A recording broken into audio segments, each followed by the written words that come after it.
तृतीय अध्याय में वर्णन किया। गणेश चतुर्थी से लेकर अनंत चतुर्दशी के बीच में बुधवार के दिन अगर अष्टमी पड़ जाए तो ऐसी कोई बीमारी नहीं जिसका इलाज ना हो पाए। कुछ ना करिए, हरा मूंग की कटोरी भर लो। मूंग जानते हो? हरे मूंग, मूंग की दाल होती है ना, जो हरा मूंग, आखा मूंग हरा की कटोरी भरो, उस पर गुड़ की एक थोड़ी गुड़ की बट्टी, गुड़ की एक बाटी उस पर रखो, 5 बेलपत्र रख लो। और जिस व्यक्ति को बहुत भारी बीमारी है, कैंसर जैसा रोग भी है, किडनी लीवर जो भी उसके खराब हो रहे हैं, कोई तकलीफ है, ऐसा लग रहा है कि बहुत सांस चल रही है, कहीं कोरोना जैसी बीमारी ना हो जाए, बहुत तकलीफ हो रही है, बस वो कटोरी में मूंग लेकर उसमें गुड़ की खोड़ी रखकर 5 बेलपत्र रखकर, बुधवार आज हो गया शनिवार, कल रविवार, फिर सोम मंगल और फिर बुध, और अष्टमी तिथि, राधाष्टमी भी है, दुर्वाष्टमी भी है। दुर्वाष्टमी जिस दिन भगवान ने, गणेश जी ने एक राक्षस का संहार करा था और कश्यप ऋषि ने उनको दुर्वा दी थी, वो अष्टमी है। पहली बार दुर्वा चढ़ी थी गणेश जी को, उसका व्याख्यान आएगा भी कथा में।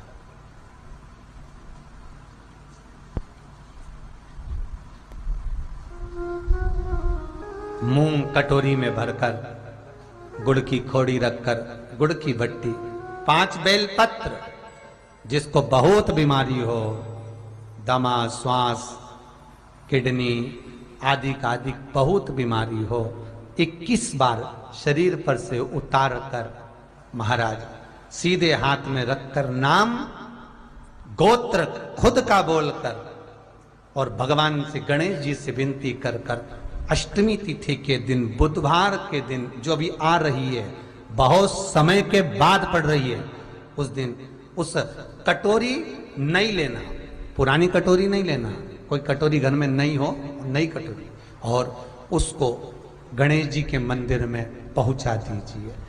गणेश जी के मंदिर में पहुंचाएं, गणेश जी के मंदिर में पंडित जी भी बैठे रहें, हाथ में मत देना उस कटोरी को, भले दरवाजे पर, चौखट पर, गणेश जी के राइट हैंड की ओर, आपका उल्टा हाथ होगा, गणेश जी का सीधा हाथ होगा, तो गणेश जी का जो राइट हैंड हो, दर्शन करते समय सीधा हाथ इधर आएगा, उस हाथ के वहीं पर, अर्थात जमीन पे ही रख देना, पर रखना भूमि पर ही। महाराज कैसी भी बीमारी होगी, अगर चलने में भी तकलीफ हो रही होगी तो अष्टमी को कर कर देखना, 11 या 12 तक आपको अंतर मालूम पड़ जाएगा। ये अष्टमी कोई साधारण नहीं आ रही, बुधवार को भगवान के पूर्ण सुख देने वाले।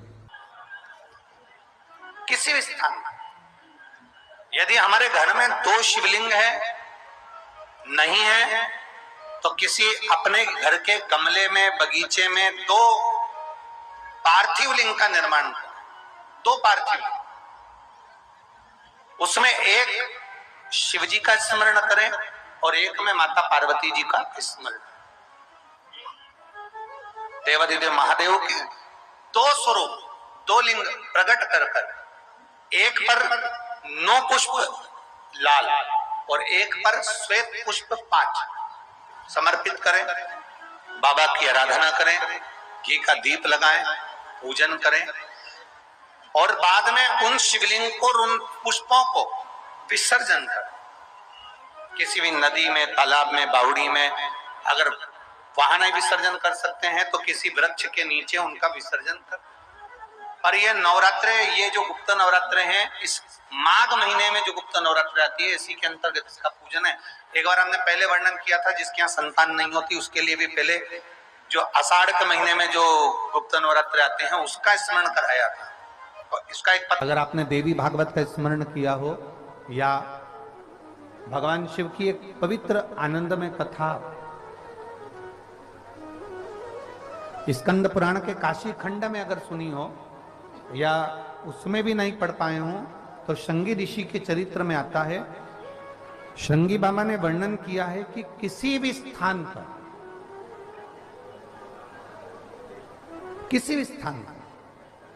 यदि हमारे घर में 2 शिवलिंग है, नहीं है, तो किसी अपने घर के गमले में, बगीचे में 2 पार्थिव लिंग का निर्माण करें।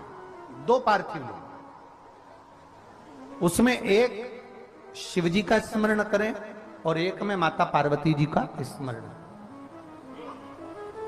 देवादिदेव महादेव के 2 स्वरूप, 2 लिंग प्रकट कर कर, एक पर 9 पुष्प लाल और एक पर श्वेत पुष्प 5 समर्पित करें।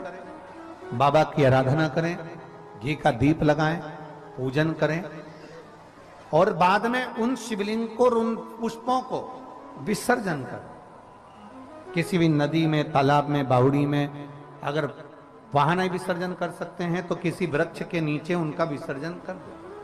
पर ये नवरात्रे, ये जो गुप्त नवरात्रे हैं, इस माघ महीने में जो गुप्त नवरात्रे आती है, इसी के अंतर्गत इसका पूजन है।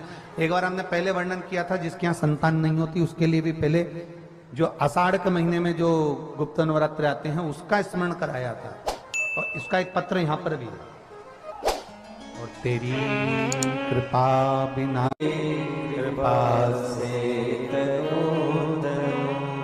बखान क्या करूं मैं, राखोगे ढेर का, चपटी बहुत मेरे खजाना कुबेर का। हे गंगाधर मुक्ति द्वार ओमकार तू, भोले ओमकार तू, आयो शरण तिहारी शंभु भारतार। बखान क्या करूं मैं, राखोगे ढेर का, चपटी बहुत मेरे खजाना कुबेर का। हे गंगाधर मुक्ति द्वार